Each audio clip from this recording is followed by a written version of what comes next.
Mostrando agora com um pouco mais de calma o funcionamento destas gavetas aqui, desse rack, que é simplesmente no toque. Ele dá um toquinho para trás, abriu a gaveta, a outra também, e aí novamente agora um toquezinho para trás para travá-las.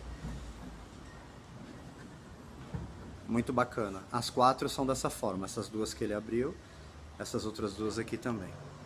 Em cima também é um MDF, na parte central o nosso Pinus castanheiro.